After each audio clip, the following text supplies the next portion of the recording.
Son las 8 de la mañana. Radio del Principado de Asturias, RPA, Asturias Hoy, primera edición. ¿Qué tal? Muy buenos días. Los trabajadores de la mina Miura en Ibias continúan con el encierro para exigir el pago de sus nóminas que les adeudan. El propietario de la explotación les debe cerca de un año de sueldo. La plantilla asegura que el empresario no se ha puesto en contacto con ellos, pese a llevar varios días encerrados en el interior de la mina, lo que agrava la tensión, la incertidumbre sobre una posible solución a este conflicto. José María Pérez y Santiago González son dos de los 4 mineros encerrados. Piden a la Administración que actúe como mediadora en este conflicto, ya que ni cobran los salarios ni pueden cobrar tampoco el paro. Un pirata de empresario que va alargando los plazos de una forma bastante sádica, ya me parece, por su parte, y que está evitando que la gente cobra o que literalmente puedan buscarse la vida en otro lado. Los partidos políticos que den un paso al frente y que se posicionen, si a la mina o no a la mina. Y un día más el accidente de la mina de Zarreu sigue marcando la agenda informativa, con el foco puesto en la gestión del suceso y en la falta de asunción de responsabilidades políticas, lo que mantiene la presión sobre el gobierno asturiano, sobre la parte socialista del gobierno asturiano. El presidente del PP, Álvaro Queipo, pide a Adrián Barbón que en cuanto llegue de su viaje a México cese a Nieves Roqueñi y a Enrique Fernández, los 2 exconsejeros que el dictamen de la comisión de Zarreu le señala como responsables políticos del accidente, que actualmente, además, estos 2 exconsejeros ostentan un cargo público, uno como presidenta de la Autoridad Portuaria de Gijón, otro como presidente de UNOSA. Barbón, cuando pise Asturias, tiene que ponerse de forma inmediata a gestionar los ceses de las personas que señala este borrador de la Comisión de Investigación. Y si no lo hace, está faltando a su responsabilidad. Adrián Barbón, que por cierto en estos momentos se encuentra de regreso a España tras su viaje institucional a México. Bueno, pues así comenzamos, arranca este informativo que hacemos con Javier Palomo y Esther Casas en la técnica, con Ángeles García, con Elia Rivero en la locución y redacción, y quien les habla al micrófono, Paula Rodríguez. Titulares. Asturias Hoy. Vamos con más información. El comercio firma un nuevo convenio colectivo en Asturias. Este nuevo documento afectará a unos 25.000 trabajadores y contempla un incremento salarial del 3,5% anual hasta el 2028, además de otras mejoras en las condiciones laborales. Entre las medidas más destacadas figura la voluntariedad para trabajar en festivos, una reivindicación histórica por parte del sector. Verónica Pulgares, secretaria del sector del comercio de UGT. Seguir manteniendo la voluntariedad de las aperturas de los domingos y festivos, que sea el trabajador o la trabajadora la que decida voluntariamente si acudirá al puesto de trabajo o no, y que sea elección del trabajador también la forma de la compensación, o bien con descanso o bien con dinero. Huelga de médicos. Este lunes comenzaba el tercer paro semanal del colectivo en una jornada marcada por la coincidencia de 2 convocatorias, la del SINPA de ámbito estatal y la del nuevo sindicato de médicos del SESPA a nivel autonómico. Según las estimaciones de los convocantes, el seguimiento ronda el 60% en hospitales, 25% en centros de salud. José Antonio Vidal, secretario general del SINPA. Similar o quizás un poquito por debajo en algunos aspectos del que ocurrió la semana anterior de marzo. La huelga nacional tiene algunas fluctuaciones. En este caso se deben, por un lado, a los servicios mínimos, que siguen siendo abusivos. Y el Gobierno del Principado formaliza la declaración de Llanes, de Posada, de Arenas y de Po de Cabrales como zonas tensionadas. La medida, según el Principado, persigue limitar el precio del alquiler y facilitar el acceso a vivienda a las familias asturianas. Una declaración de zona tensionada que tendrá una vigencia de 3 años. El Principado podría declarar en los próximos meses otras zonas tensionadas del mercado residencial ubicadas en los concejos de Gijón, Avilés o Gozón. El sector inmobiliario lo cuestiona, alertan de que la medida podría tener un efecto contrario, por lo que en su opinión la solución pasa por construir más vivienda pública. Lo dice Manolo Guerdo, asesor inmobiliario en Llanes. El que lo necesita realmente no va a conseguir un piso nunca, a no ser que se hagan viviendas, que es lo que hay que hacer, viviendas públicas, viviendas en alquiler y de protección. y se cumple un año del apagón. 365 días después del cero energético en la península ibérica, los informes del Gobierno, la CNMC y los operadores apuntan a un fallo multifactorial. No fue un fallo único, sino la combinación de baja demanda, alta producción solar en el sur y desconexiones automáticas. Para dar garantías al sistema, el Gobierno impulsa un nuevo sistema reforzado que reduzca la dependencia de las energías renovables. En RPA lo explica el especialista en energía y medio ambiente, Vicente Carballido. Las energías fósiles y la nuclear vuelvan a tomar un poco de protagonismo para que no ocurra que tengamos un mix energético tan casi era el 70 o el 75% en el momento del apagón era fotovoltaica, para mantener a lo mejor el mix que no llegues al 70, que estará en el 60 o el 50. El tráfico. 8:05 de la mañana, echamos un vistazo a esta hora a las carreteras del Principado. DGT, muy buenos días. Muy buenos días, ¿qué tal? En estos momentos estamos pendientes de complicaciones en la circulación en la AS1 a su paso por Langreo, ya en sentido Mieres, además de complicaciones en la A66 a su paso por Coyoto con hasta 2 kilómetros de tráfico lento en sentido norte. Al margen de ello se complican ya, como es habitual, los accesos a Oviedo, especialmente por la AS2 y O14 en el entorno de Villamegil y ya también por la zona sur, por la O12 en Montecerrao. Gracias, DGT. Nos vamos a Oviedo. Policía local, muy buenos días. ¿Cómo se circula hasta ahora? Hola, buenos días. Buenos días. Nada, tenemos algo de retención en las inmediaciones de la Plaza Luis Oliver y la bajada de la calle Ernesto Winters Blanco. El resto de la ciudad tenemos tráfico fluido. Gracias, Oviedo. Continuamos. El tiempo. Vamos con el tiempo, la información meteorológica que nos trae David Arango. Muy buenos días. Hola Paula, muy buenos días. Hoy tenemos por delante una jornada de martes, de nuevo con muchas nubes, los claros van a ser realmente escasos y otra vez podría llegar a llover en forma de chubascos durante la tarde y hacia la cordillera cantábrica. La jornada de mañana miércoles viene otra vez con chubascos, pero en el caso de mañana las precipitaciones podrían llegar por la mañana y por la tarde y en este caso a cualquier punto de Asturias. En la jornada del miércoles tendremos temperaturas muy parecidas a las de hoy martes. Asturias al día. Bueno, ya saben que a partir de las 9, como siempre, llega Asturias al día, llega Roberto Pato. ¿Con qué menú? Muy buenos días. Hola Paula, ¿qué tal? ¿Cómo estás? Buenos días. Pues ayer terminábamos el programa hablando con un abogado sobre el proceso de regularización. Y hoy vamos a abordar ese mismo asunto, pero desde otro punto de vista, desde otros puntos de vista, porque en la primera parte, en la primera parte del programa va a estar con nosotros Glenda Huerto Vizcarra, que participó varias veces ya en el programa. Es una de las personas que ha impulsado este proceso de regularización, que ha participado en esta plataforma. Es peruana, vive aquí en Asturias. También va a estar con nosotros Alba Nogueiro, que es trabajadora social, Marian Lobo, que está asesorando en este proceso de regularización en la Casa Sindical de Sisión. Va a estar una migrante argentina que se llama Manuela Castañeda Vega y va a estar Javier Arjona, que forma parte de Sol de Paz Pachacuti. Con ellos queremos hablar de cómo se está desarrollando este proceso, que puede afectar en Asturias a algo más de 4.000 y pico personas. Podrían llegar incluso a superar las 6.000 y pico personas en Asturias.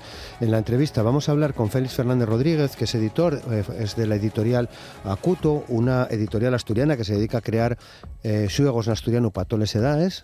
Nos contará seguramente cosas muy interesantes y hoy vamos a cerrar Asturias al día charlando con el fotoperiodista asturiano Alex Zapico y con Luigi Carinci, que forma parte de BeLife, es el responsable de proyectos de esta entidad, y con ellos vamos a hablar sobre una exposición que tenemos en Gijón que se titula La Vía Láctea tiene nombre ucraniano. Bueno, pues te escuchamos, muy interesante, Roberto. Buen día. Gracias, buen día. Están escuchando Asturias Hoy, primera edición. 8:09 de la mañana, los trabajadores de la mina Miura en Ibias continúan con el encierro para exigir el pago de las nóminas que les adeudan. Hoy se cumplen 6 días de protesta bajo tierra en unas condiciones especialmente duras marcadas por la humedad y el frío dentro de la explotación. Ayer recibieron el apoyo de los compañeros de TIC Narcea, la otra explotación minera paralizada por el momento en el suroccidente asturiano. Nos lo cuenta Elia Rivero.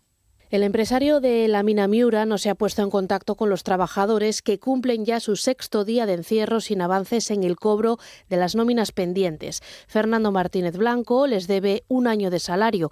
José María Pérez y Santiago González son 2 de los 4 mineros encerrados. Piden a la Administración que actúe como mediadora en este conflicto, ya que ni cobran los salarios ni pueden cobrar el paro. Un pirata de empresario que va alargando los plazos de una forma bastante sádica, ya me parece, por su parte, y que está evitando que la gente cobra o que literalmente puedan buscarse la vida en otro lado. Los partidos políticos que den un paso al frente y que se posicionen, si a la mina o no a la mina, pero bueno, que no estén en estas condiciones y en estos momentos que tuvimos que llegar a un encierro para que se nos oiga los problemas que existen en la minería. Los mineros se encuentran encerrados en la explotación. Las condiciones en la mina son duras. Los 4 trabajadores que mantienen el encierro aseguran que en el interior de la explotación hace frío y humedad. Ayer recibían el apoyo de los compañeros de Ticnarcea, la otra explotación minera paralizada en el suroccidente. Carlos Menéndez es uno de ellos. Un encierro que es lo más duro que pueda tener una persona. Las condiciones dentro de la mina son muy duras y que se llegue a este extremo es muy jodido. No es la única visita que han recibido. Numerosos vecinos han acompañado en esta jornada a los mineros encerrados y también la alcaldesa de Ibias, Gemma Álvarez, y el líder del SOMA, José Luis Alperi, se reunieron ayer con ellos, con los trabajadores. Ambos insistieron en que en ningún momento se ha buscado poner fin al encierro, sino que alguien asuma la responsabilidad en una mina sin actividad desde hace meses. Que se asuman esas responsabilidades en cuestión de seguridad, que la dirección facultativa y el empresario den la cara. O sea, yo no entiendo que prácticamente 5 días después de iniciarse un encierro en las instalaciones de un empresario minero no se sepa dónde está. Nosotros no podemos hacer que el propietario ni pague ni eche la mina a andar. Entonces estamos un poco pillados, tanto nosotros como en el ITJ. Realmente esta mina no tiene problemas de deber de ayudas al cierre ni nada, está perfecta para explotar. Desde el ayuntamiento señalan además que a petición de varios de los afectados se está intentando acelerar la vía judicial para aquellos trabajadores que quieran rescindir sus contratos. Y la falta de asunción de responsabilidades políticas en el accidente de la mina de Zarreu eleva la presión sobre el Ejecutivo asturiano. Partido Popular y Foro han pedido al presidente del Principado que cese a Nieves Roqueñi y a Enrique Fernández, los 2 exconsejeros, en cuanto regrese de su viaje a México. Son los 2 responsables políticos señalados en el dictamen de la Comisión de Zarreu que ostentan un cargo público actualmente, una como presidenta de la Autoridad Portuaria de Gijón y el segundo como presidente de UNOSA. El presidente del Partido Popular de Asturias, Álvaro Queipo, no cree que el jefe del Ejecutivo, Adrián Barbón, tenga que aparecer en el dictamen de la Comisión Zarreu como uno de los responsables políticos del accidente que costó la vida a 5 trabajadores en la mina de Degaña, pero sí cree que tiene que demostrar que ya no se dedica a tapar a quienes sí tienen responsabilidades. Álvaro Queipo pide explicaciones y depuración de esas responsabilidades. Reclama mayor transparencia en la gestión del suceso por parte del Ejecutivo Autonómico. Asegura que Adrián Barbón debe cesar a los que fueron consejeros, a Nieves Roqueñi y a Enrique Fernández, y ahora siguen ostentando cargos públicos. Barbón, cuando pise Asturias, tiene que ponerse de forma inmediata a gestionar los ceses de las personas que señala este borrador de la Comisión de Investigación.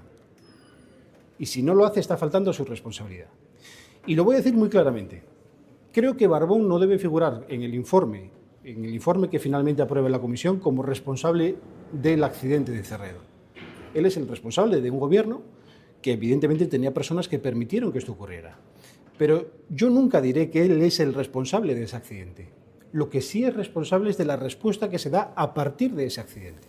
El presidente del Gobierno asturiano, por cierto, ha finalizado ya su viaje a México, una agenda institucional centrada en reforzar lazos económicos y explorar nuevas oportunidades de inversión en Asturias. Se espera que mañana pueda retomar su actividad aquí en el Principado. Bueno, pues el Gobierno del Principado va a recurrir a una modificación de crédito para fijar las ayudas a las víctimas del accidente de Zarreu. Las ayudas se articularán para todos los afectados por accidente laboral y serán compatibles con otro tipo de indemnizaciones. El portavoz del Gobierno y consejero de Hacienda, Guillermo Peláez, señala que aún quedan por definir cuantías y destinatarios. En el caso de Zarreu no se descarta incluir, además de a las familias de los 5 fallecidos, también a los heridos e incluso a las víctimas del anterior accidente registrado en esa explotación en agosto de 2022. Sobre la asunción de responsabilidades políticas, asunto que tensiona a su socio de Gobierno, Peláez mantiene su postura. En ningún momento la parte mayoritaria del Gobierno del Principado de Asturias negó la posibilidad de establecer un régimen de ayudas directas a los familiares de las víctimas o a las víctimas de accidentes laborales. El compromiso del Gobierno es depurar, conocer la verdad para que se haga justicia y depurar todas las responsabilidades cuando se pongan de manifiesto. Lo que tenemos, yo creo que en el ámbito concreto de las formaciones políticas, es una discrepancia en esa realidad que no podemos negar. Bueno, las tensiones son evidentes dentro del Gobierno de coalición por esta gestión de este caso. El malestar lo dejaba ayer claro el diputado de Izquierda Unida Convocatoria por Asturias, Xabel Vegas, en este informativo, donde expresaba sus críticas por la gestión del Partido Socialista e insistió en que el Gobierno debe asumir responsabilidades. Aseguraba que la posición del Gobierno regional sobre las indemnizaciones a las familias de los fallecidos en ese accidente, anunciada la semana pasada por el portavoz ejecutivo y posterior matizada, no se consensuó, en este caso, con su formación, con Izquierda Unida Convocatoria por Asturias. Xabel Vegas, además, dejaba claro que las víctimas del accidente de Zarreu deben ser compensadas por la Administración. Le comunicamos a la Federación Socialista Asturiana nuestro malestar, en primer lugar por una decisión que se comunica desde el Gobierno sin contar con los socios de Gobierno, lo cual ya es bastante sorprendente, ¿no? Y en segundo lugar porque a nosotros nos consta que sí que hay posibilidades jurídicas y si no las hay que crear esas posibilidades jurídicas y adelantar esas indemnizaciones. Es cierto que hay una rectificación que para nosotros es insuficiente porque estamos de acuerdo con crear una línea de ayudas a las víctimas de siniestros laborales, pero en este caso creemos que hay que atender directamente a las víctimas de Zarreu, porque hay una responsabilidad directa de la Administración en ese accidente. A pesar de las discrepancias entre la parte socialista y la que representa Xabel Vegas, Izquierda Unida Convocatoria por Asturias no cree que esté en peligro el Gobierno de coalición. Yo creo que no ganaríamos nada rompiendo un gobierno de coalición y de unidad progresista. Lo que tenemos somos dos fuerzas políticas con diferentes proyectos políticos. Creo que entra dentro de la más absoluta normalidad democrática. Hay diferencias y hay una diferencia sustancial, obviamente, en este tema, el tema del accidente de Zarreu, pero creo que sería catastrófico para los asturianos y las asturianas que se rompiera el gobierno de unidad progresista.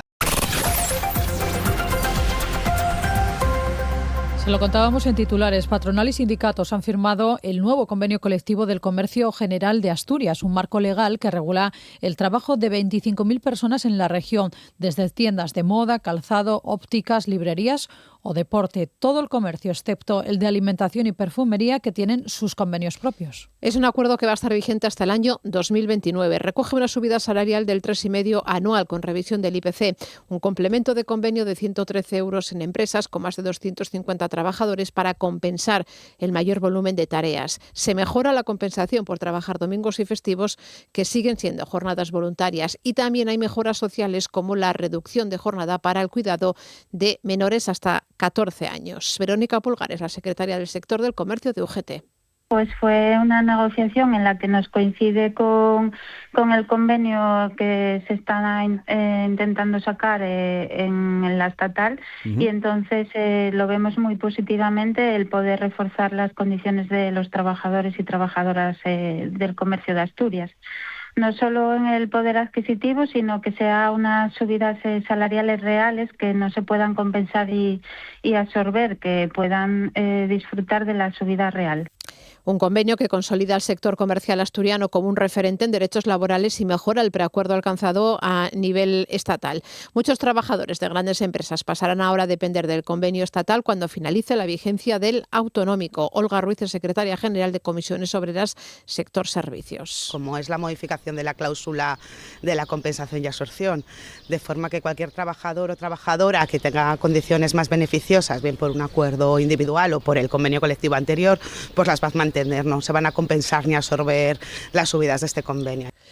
Y este lunes comenzaba el tercer paro semanal de los médicos. Coinciden dos convocatorias. Por un lado, la del SINPA de ámbito estatal y por otro, la del nuevo sindicato de médicos del SESPA de forma autonómica. El seguimiento, calculan, ronda el 60% en hospitales y el 25% en centros de salud. Según el sindicato de médicos, el paro de este lunes supone la suspensión de unas 110 cirugías y unas 680 consultas. Un seguimiento del 60%, como decimos, en hospitales y del 25% en atención primaria. José Antonio Vidal, secretario general del SINPA. Similar o quizás un poquito por debajo en algunos aspectos del que ocurrió la semana anterior de marzo. La huelga nacional tiene algunas fluctuaciones. En este caso se deben, por un lado, a los servicios mínimos, que siguen siendo abusivos. La consejería, que no cuenta los servicios mínimos para el seguimiento, lo reduce al 6%. La del SINPA ha sido una huelga convocada desde la Confederación Estatal y coincide con otra de ámbito autonómico y convocada en este caso por el nuevo sindicato de médicos del SESPA.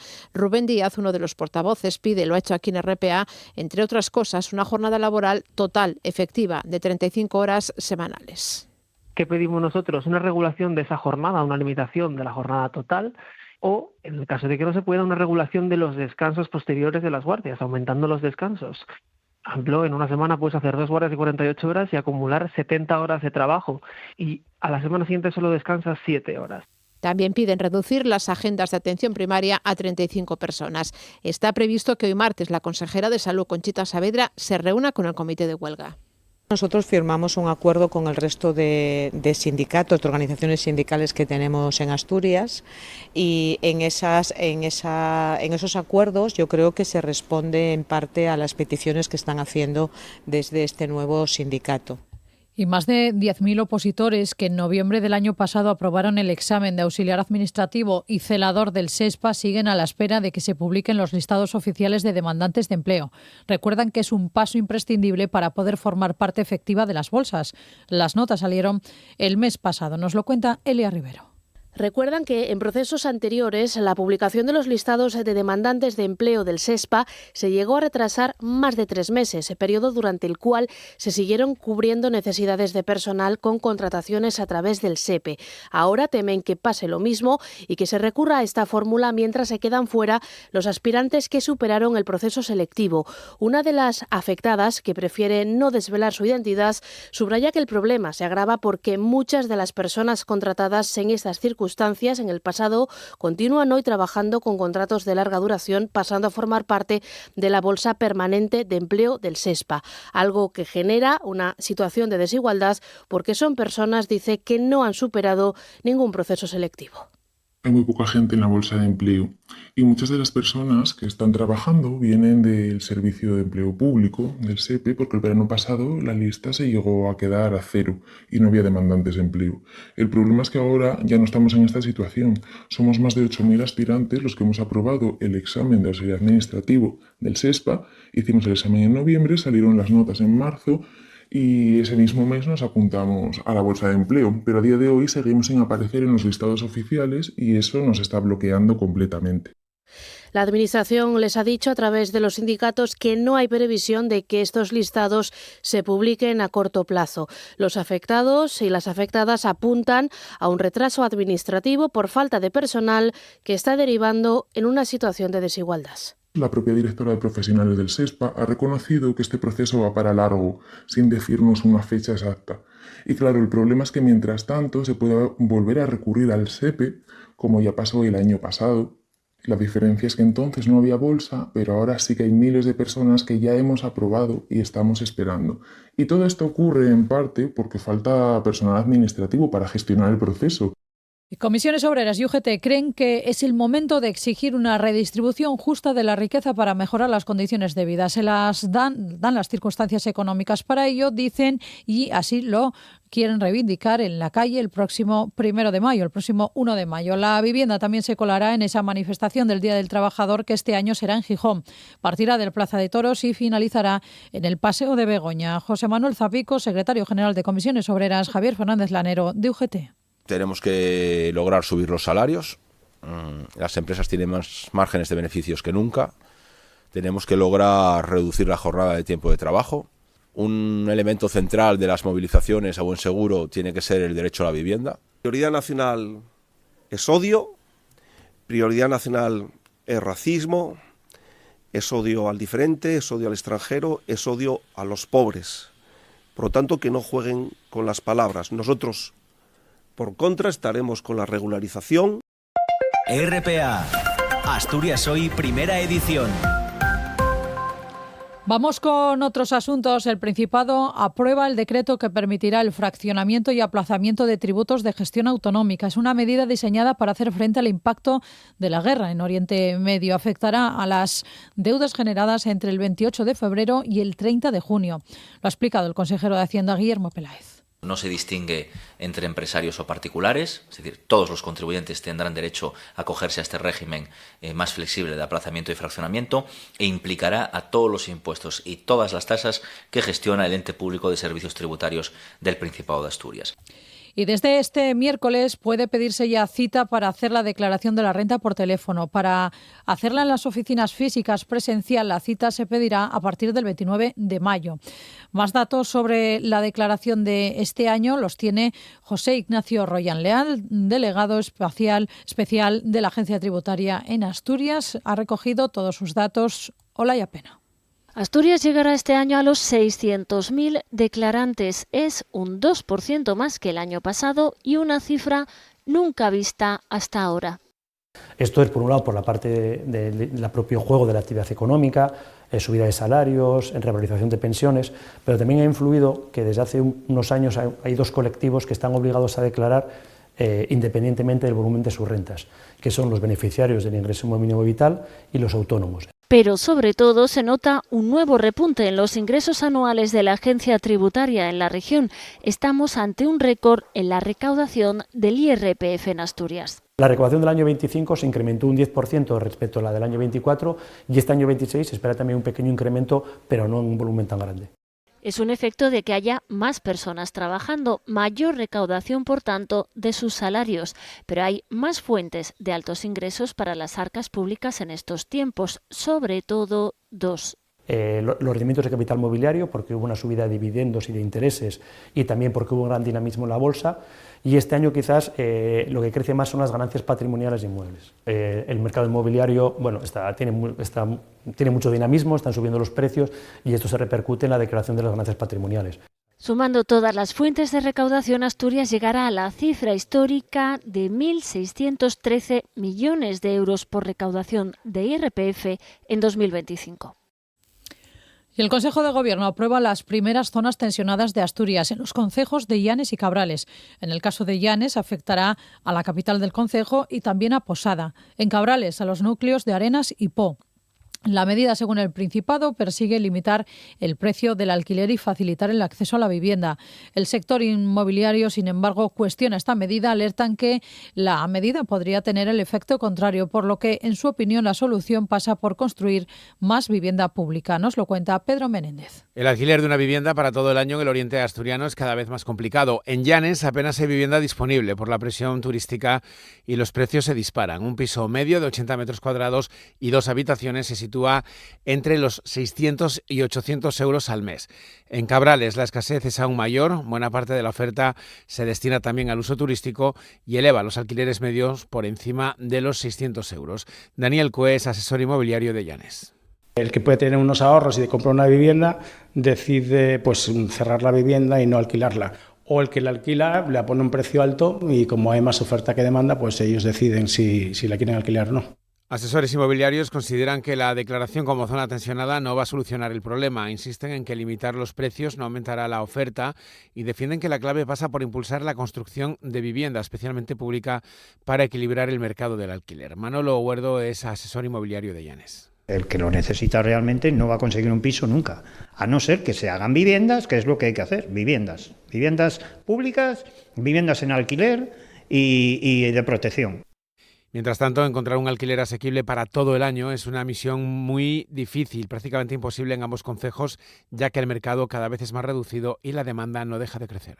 Asturias Hoy, primera edición. Noticias. Les contamos que una menor de 2 años resultaba herida grave este lunes al ser atropellada junto a su abuela en la carretera AS12 en Boal, entre el Colegio Público Carlos Busoño y la localidad de Los Mazos, donde residen. La niña fue trasladada en la UBI móvil al UCA en Oviedo y la abuela fue llevada al hospital de Jarrio con una pierna rota. Por su parte, el conductor resultó herido. Y más asuntos, 8:28 de la mañana, el Principado ha aprobado la autorización para que la Universidad Europea pueda instalar un centro adscrito en Gijón.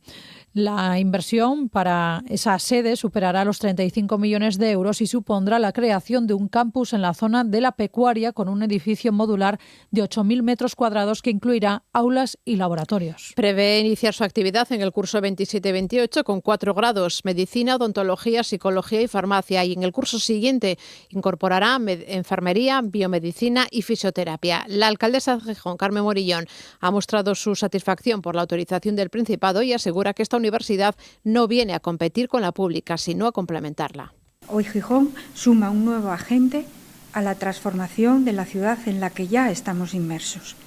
Si hoy celebramos este avance en la ciudad es gracias a una empresa que confió y apostó sin ambages por Gijón y a un ayuntamiento cuya acción municipal es la base sobre la que se asienta este proyecto. Y una exposición conmemora los 10 años del Premio de Fotografía Proyecto Hombre de Asturias, patrocinado por la Fundación Álvar González. La exposición abrirá sus puertas oficialmente hoy y hasta el jueves en la Sala de Arte de la Fundación. Se trata de una exposición conmemorativa que celebra en Oviedo el 10º aniversario del Premio de Fotografía de Proyecto Hombre de Asturias, una iniciativa impulsada con el patrocinio de la Fundación Álvar González, que a lo largo de los años ha buscado acercar al público distintas realidades sociales a través de la imagen. La muestra recoge una selección de trabajos presentados a lo largo de esta década en la que más de 300 fotografías han abordado temáticas como la salud mental, el cambio climático o el machismo. Según la presidenta de la Fundación Álvar González, Cecilia Álvar González Figaredo, todas ellas comparten un enfoque centrado en la solidaridad, la esperanza y la capacidad de superación. Los temas van cambiando, o sea, un año el tema, imagínate, es las mujeres, otro año es la infancia, otro año es la ecología, otro año, pero son temas, digamos, sociales, todos, pero con una visión esperanzadora. El tema de este año es la salud mental.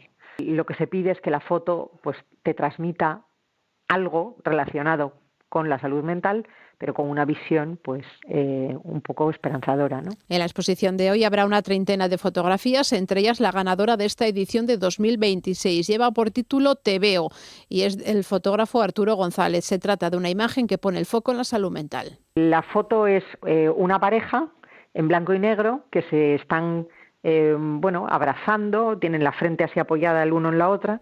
Y bueno, pues ahí es una foto que hay esperanza, es muy bonita, la verdad. El autor va a recibir un premio valorado en 1.000 euros en material fotográfico que le será entregado esta tarde en un acto oficial en el que van a participar la presidenta de Proyecto Hombre Asturias y la de la Fundación Álvar González. Y Late Asturias, una de las entidades colaboradoras en el proceso de regularización migratoria extraordinaria, reconoce que la primera semana ha sido intensa y que se han formado largas colas en los puntos de atención presencial. Echan en falta más recursos para agilizar las esperas y poder atender a estas personas con rapidez. Nos lo cuenta Elia Rivero. Reconocen que se han habilitado pocos puntos de atención presencial y que el trabajo del personal voluntario está siendo clave para sacar adelante todo y poder acompañar a estas personas en el trámite.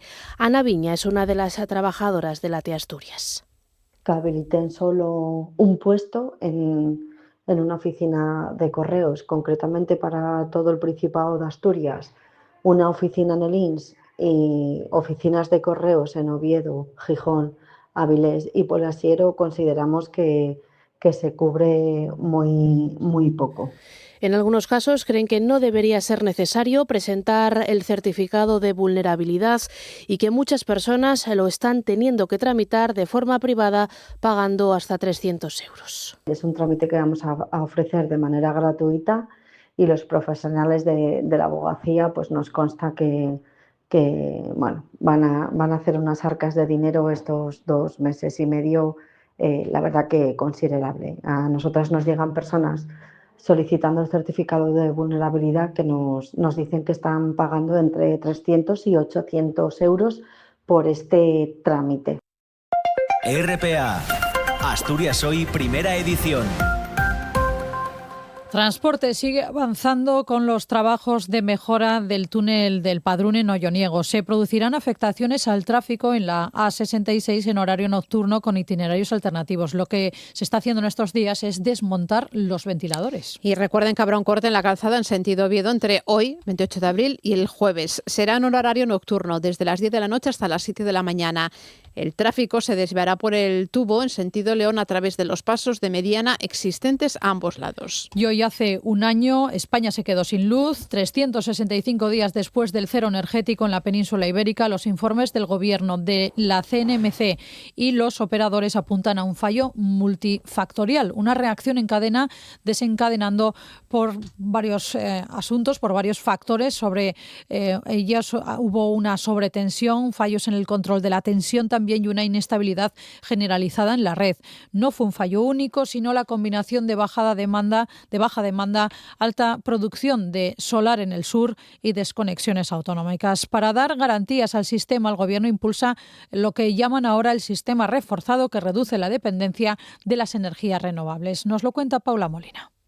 Se cumple un año del apagón general que afectó a España y Portugal durante horas. En aquel momento se puso el foco en la vulnerabilidad del sistema eléctrico. La reposición del sistema tras el apagón fue progresiva, alcanzando aproximadamente la mitad del suministro esa misma noche y la práctica totalidad a la mañana siguiente. El informe del Comité Gubernamental señala que el origen del apagón está vinculado a sobretensiones y oscilaciones en la red eléctrica que derivaron en desconexiones sucesivas de generación.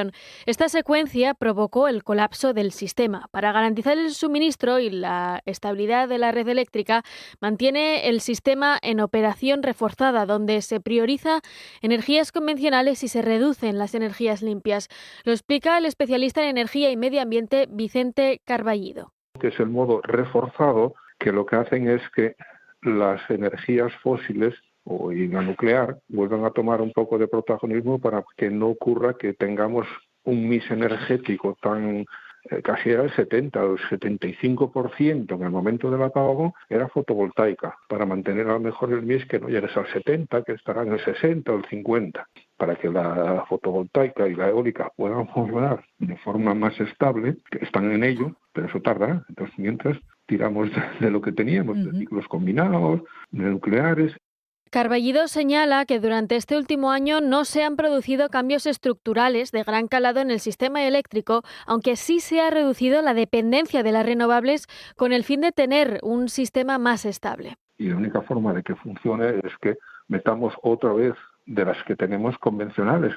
Y eso es lo que se ha hecho, ¿eh? Lo demás no se ha hecho nada porque no dio tiempo. Lo que sí yo creo que ahora sí que está garantizado, ¿eh? Con este modo reforzado, ahora sí que van a garantizarlo. Y tampoco es que sea una exageración. Igual estamos hablando de un 60% aún del mix energético de renovable, que es muy interesante, más en estos momentos del coste de la energía. Esto supone casi 550 millones de euros en la facturación. Cuando disminuye la participación de energías renovables en el mix eléctrico, el sistema recurre más a tecnologías convencionales, principalmente ciclos combinados de gas, y eso provoca un aumento de costes y más en momentos como el actual, sujeto a tensiones geopolíticas. Porque es que las energías renovables son más baratas, es decir, fotovoltaica y todo esto pues son más baratas a la hora para el consumidor. Y claro, volver a aplicar ahora el gas, y además en la situación que estamos ahora con los combustibles, de la dependencia, que nosotros somos totalmente dependientes de la energía fósil, pues claro, el aumento de los precios del gas y del petróleo y todo esto pues influyen ahora más directamente sobre el mix energético. Coincide con la bajada de renovables. Pero bueno, esos 550 millones no son nada comparado con la garantía de que las fábricas puedan funcionar. Hay que balancearlos, ¿no? Están escuchando Asturias Hoy, primera edición. Hoy, 28 de abril, la ONU declaró el Día Mundial de la Seguridad y Salud en el Trabajo. Precisamente en Asturias se dan cada año numerosos accidentes laborales que acaban en fallecimiento o heridos de diversa consideración, y por eso Comisiones Obreras y UGT han convocado una manifestación con salida a las 12:30 de la Plaza de América en Oviedo, bajo el lema "La ley no nos protege, el siglo XXI exige cambios". Las organizaciones ponen el foco en esa necesidad de reforzar la prevención de riesgos laborales, actualizar actualizar la normativa vigente, garantizar una protección real y efectiva de la salud de las personas trabajadoras. Y por eso hoy tenemos con nosotros en Asturias Hoy el secretario de Salud Laboral y Medio Ambiente de UGT en Asturias, Marino Fernández Reinaldo, y el responsable de Acción Sindical de Comisiones Obreras de Asturias, Damián Manzano. Muchas gracias por estar aquí. Muy buenos días. Buenos días. Buenos días. El lema de la manifestación es claro: la ley no nos protege, el siglo XXI exige cambios. ¿Qué cambios se necesitan? Buenos días. Creemos que se necesitan cambios porque tenemos una ley y de hecho estuvimos negociando durante los últimos, podríamos decir, años con el Gobierno y con los representantes de la patronal precisamente la modificación de esa ley, que en su momento era una ley pionera, fue una ley que dio unos muy buenos resultados en materia de prevención, en materia de salud laboral, en materia de siniestralidad, pero que necesita lógicamente después de 30 años de su aprobación una actualización. La realidad del trabajo no es obviamente la misma hoy que hace 30 años y por tanto hay cuestiones que incluir. Tenemos que decir y que lamentar que esa negociación para la modificación de esa ley no llegó a buen puerto por la negativa de la COE, en este caso, a llegar a acuerdos, principalmente en materias que dan mayor capacidad a la representación de los trabajadores de actuar allí donde está el riesgo, que es en los centros de trabajo, y que por tanto a partir de ahí lo que se negoció y lo que está encima de la mesa para su aprobación en trámite parlamentario es una ley sin la patronal que está dando la espalda a una realidad. 735 muertos en el Estado español en el año 2025, 22 de ellos en Asturias. Creo que son una realidad lo suficiente, que nos golpea lo suficiente para tener que negociar, para seguir avanzando y para que esas cifras tengan una situación muy diferente y las podamos revertir. Claro. Marino, Asturias sigue registrando esas cifras preocupantes de la siniestralidad laboral con accidentes graves y mortales cada año, 22, como acaba de apuntar Damián. Les hemos escuchado reiterar en muchas ocasiones que esos accidentes se podrían haber evitado. ¿Qué falla en el sistema para que esos accidentes se podrían haber evitado? A ver, nosotros desde la Unión General de Trabajadoras y Trabajadores de Asturias creemos que algunas empresas no están cumpliendo con la ley de prevención de riesgos laborales. Estamos teniendo accidentes que se podían evitar perfectamente, como son caídas en altura. Son accidentes que en el siglo XXI no tendrían que estar ocurriendo. Por eso vemos que algunos empresarios ven la seguridad como un coste y no como una mejora para la salud y la prevención de los trabajadores. Por eso es importante que estos empresarios primero crean en la prevención y pongan las medidas necesarias a todos aquellos trabajadores que tienen que realizar una función. Nosotros seguimos siempre insistiendo en que es necesario sancionar a estos empresarios que no cumplan y también hay que dotar de más recursos humanos a la Inspección de Trabajo para que estos inspectores estén en los centros de trabajo antes del accidente y no después. El Principado, la Inspección de Trabajo, los agentes sociales, los sindicatos se comprometieron a desarrollar un plan de choque que se puso en marcha contra la siniestralidad laboral. ¿Cómo valoráis ese plan de choque viendo las cifras que tenemos encima de la mesa? Bueno, efectivamente, a partir de una situación, a mediados finales del año 2024, las organizaciones sindicales exigimos a la Administración que había que actuar con contundencia para revertir esa situación y se elaboró ese plan de choque en aquel momento coyuntural.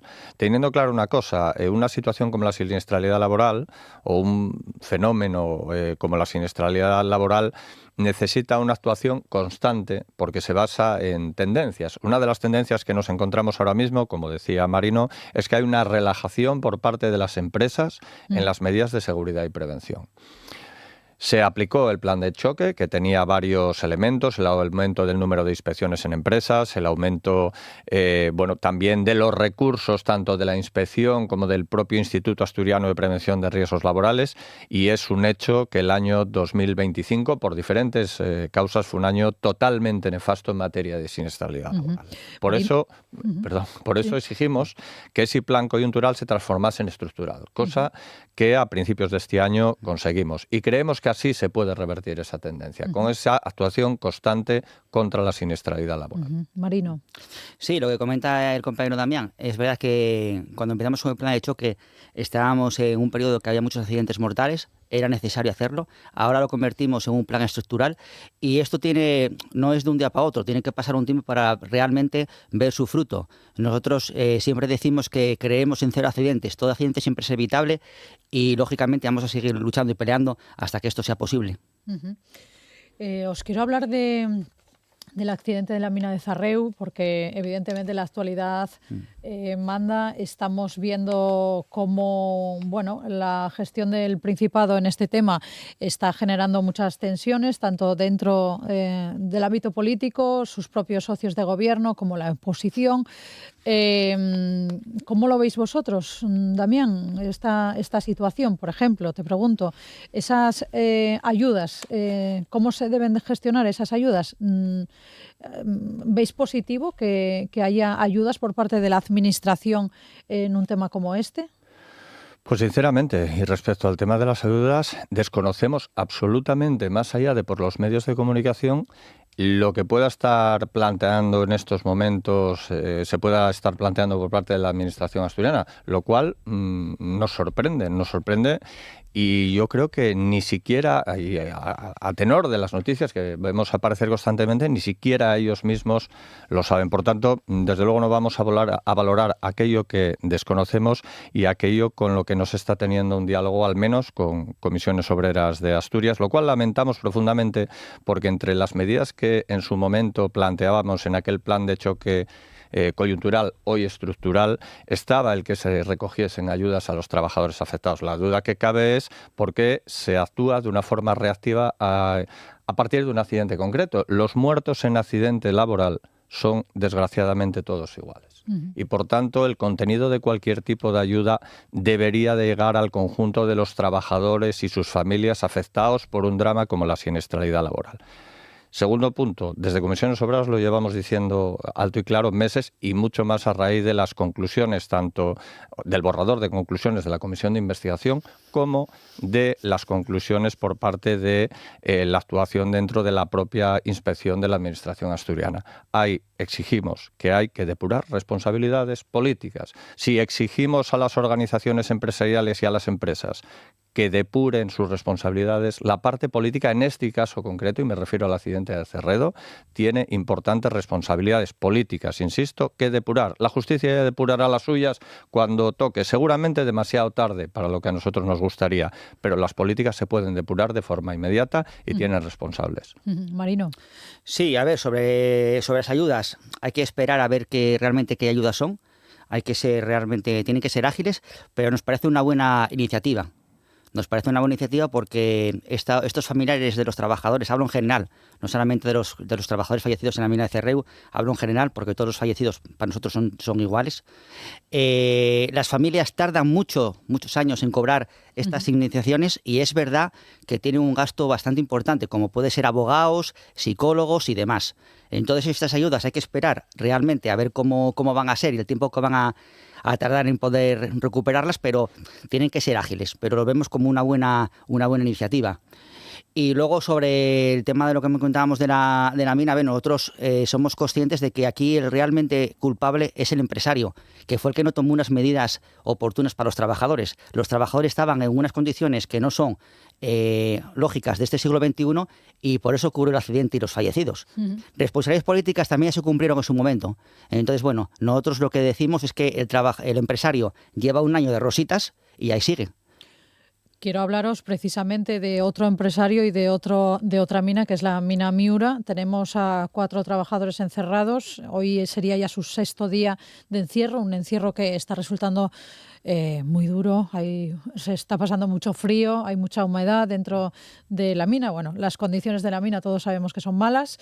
¿Qué opináis de todo lo que está ocurriendo? Ni los trabajadores tienen ningún contacto con el empresario, a pesar de que se están encerrando en su propia explotación y reclaman el cobro de un año entero de salario. Bueno, al final son las consecuencias de, mediante una supuesta transición no haber transformado sectores enteros en los cuales nos encontramos situaciones de trabajo absolutamente precario, con una falta, insisto, de vigilancia por parte de la Administración en las medidas de seguridad que costó como mínimo 5 vidas en su momento en Cerredo. Anteriormente, ya en el año 2022, porque esto no es de ayer, parecía que estábamos ciegos, la vida de otra persona, y ahora nos encontramos, bueno, pues con una situación de un empresario que ni es empresario ni es nada, y en la cual en esa falsa transición cambiamos minas con una razonable situación por chamizos. Abiertos de cualquier manera, con una serie de permisos que desde luego ahora mismo incluso la propia Administración pone en entredicho, hay que recordarlo, hay que recordar que ahora esos permisos de explotación también están puestos en entredicho y por tanto una situación absolutamente demencial. Estos compañeros están en la situación más penosa posible, tienen la obligación de ir a trabajar y no están cobrando por ello y llevan ya así, creo que son 10 meses, en una situación, bueno, de precariedad total y absoluta, que en unos casos cuesta vidas y en otros casos está costando la salud y el sustento, bueno, pues de las personas y de sus familias que atraviesan esta situación. Cambiamos explotaciones mineras por chamizos y demostramos, por desgracia, y lo padecemos principalmente en el suroccidente asturiano, que esa transición ni es justa, ni es real, ni existe. Ayer José Luis Alperi visitaba a estos mineros, también los trabajadores de Tignarcea, también se acercaba por allí la alcaldesa de Ibias, una forma de apoyar a esta gente que lo está pasando mal en esa situación, en este conflicto laboral. Decía Alperi, se sorprendía de que el propio empresario no diese señales de vida, no se sabe, no se interesara incluso por ese encierro que están manteniendo los trabajadores dentro de su propia explotación. Sí, correcto. Eso es una situación realmente triste, que unos trabajadores que llevan 10 meses sin cobrar, trabajando en esa situación, y que el empresario no dé señales de vida. Como bien comentó el compañero Alperi, ellos están apoyando todos los días a los compañeros mineros, está ahí el Soma UGT, y bueno, nosotros esperamos que cuanto antes esta situación se revierta. Os quiero hablar de más asuntos, porque no solo salud física, también hay salud mental. Es un problema que estamos viendo cada vez es más frecuente en todas las empresas. ¿Está aumentando la preocupación por riesgos psicosociales como el estrés o la ansiedad? ¿Cómo lo estáis viendo vosotros? Pues precisamente al principio hablábamos de la necesidad de actualizar la normativa de prevención de riesgos laborales. Uno de los principales riesgos, y lo estamos viendo a todos los niveles ahora mismo, son los riesgos psicosociales, es la salud mental de las personas trabajadoras motivada por las condiciones en las que se desarrolla el trabajo. Y de ahí la necesidad de que lo que ya es una realidad tenga formas de prevenirla.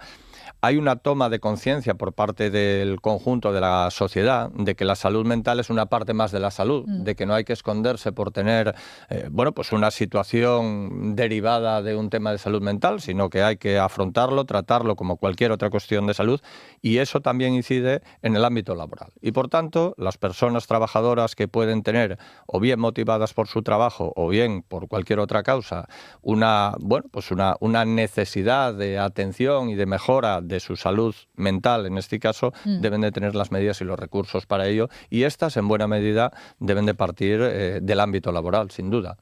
Sí, sobre eso, yo creo que es muy importante también actualizar el plan que tenemos de enfermedades profesionales. Tenemos un cuadro que es del 2006 y a día de hoy enfermedades como, por ejemplo, la salud mental no lo contempla. Es verdad que algunas empresas no están realizando estas evaluaciones de riesgos psicosociales, que son básicas y fundamentales para ver si un trabajador puede sufrir de estrés y de ansiedad. Solamente el 4% de las empresas asturianas están realizando estas evaluaciones de riesgos psicosociales. Y como bien comento, son básicas y fundamentales. De esta forma podemos ver si un trabajador tiene problemas en el trabajo, tiene problemas de estrés, y se puede atajar antes de que coja la baja. Porque muchas veces hablamos de asentismo, las empresas hablan de asentismo, pero realmente lo que tienen que invertir es en seguridad. Meter más medios para que esos trabajadores no padezcan estas enfermedades. Bueno, pues lo tenemos que dejar aquí. Vamos a despedir a nuestros invitados recordando a las 12:30 manifestación en Oviedo, sale de la Plaza de América, bajo el lema "La ley no nos protege, el siglo XXI exige cambios". UGT y Comisiones Obreras convocan esta manifestación. Muchísimas gracias a los dos, secretario de Salud Laboral y Medio Ambiente de UGT, Marino Fernández Reinaldo, responsable de Acción Sindical de Comisiones Obreras de Asturias, Damián Manzano. Como siempre, muchísimas gracias por estar aquí. En Asturias Hoy, primera edición, Deportes. Vamos con la información deportiva que nos trae Miguel Fernández. Muy buenos días. ¿Qué tal? Buenos días. El Real Oviedo regresa esta mañana al Requesión tras la jornada de descanso de ayer para comenzar a preparar el partido del domingo, en el que se medirán al Real Betis en la Cartuja a partir de las 6:30. Los azules llegarán a la cita sin apenas opciones de permanencia tras la derrota ante el Elche. En ese partido, el defensa David Carmo se encaró con varios aficionados tras ser sustituido y ayer quiso pedir perdón a través de su perfil en la red social Instagram.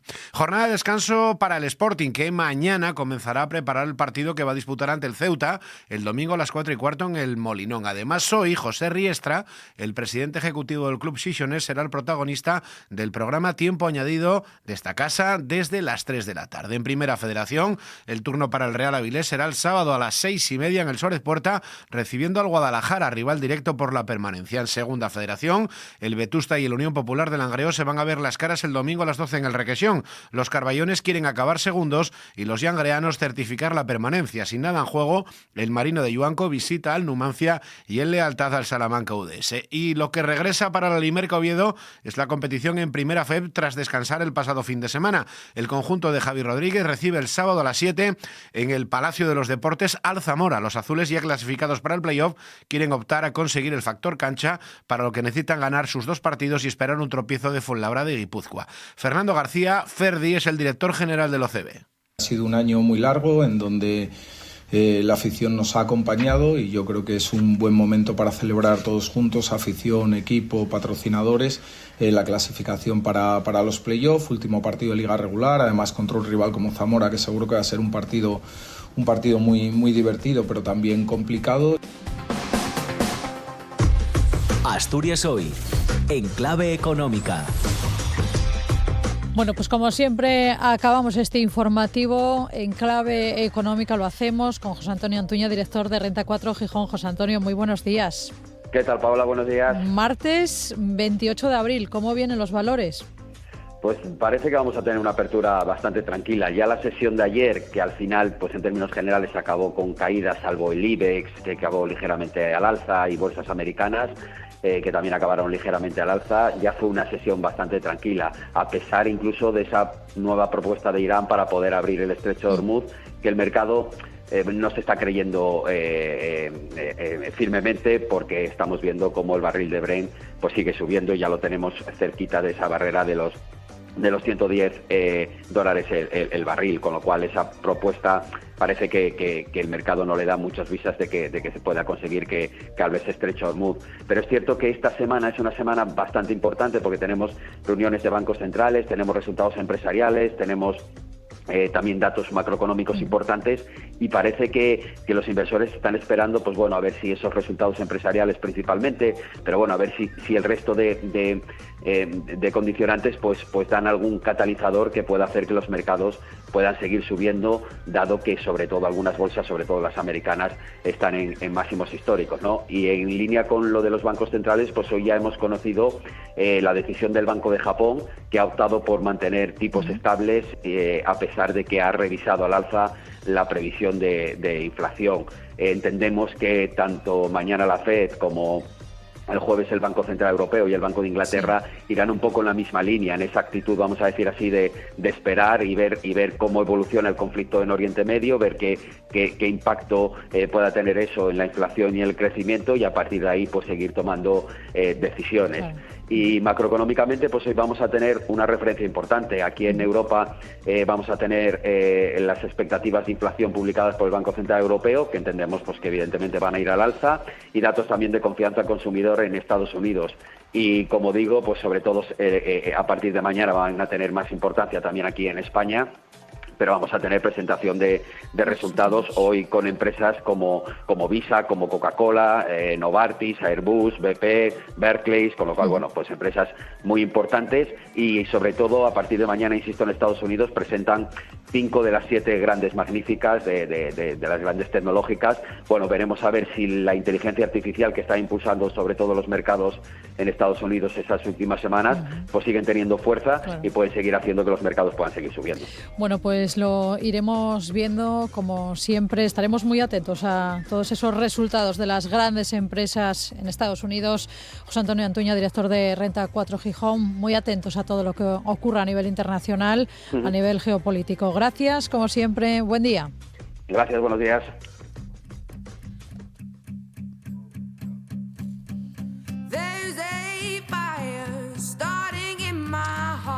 Y nosotros lo dejamos aquí, llegamos a las 9 en punto de la mañana. Ahora se quedan con Asturias al día, con la reflexión y el debate que nos trae nuestro compañero Roberto Pato, y se quedan con más información en el matinal de TPA. Nosotros volvemos, como siempre, a las 8 en punto de la mañana. Hasta entonces.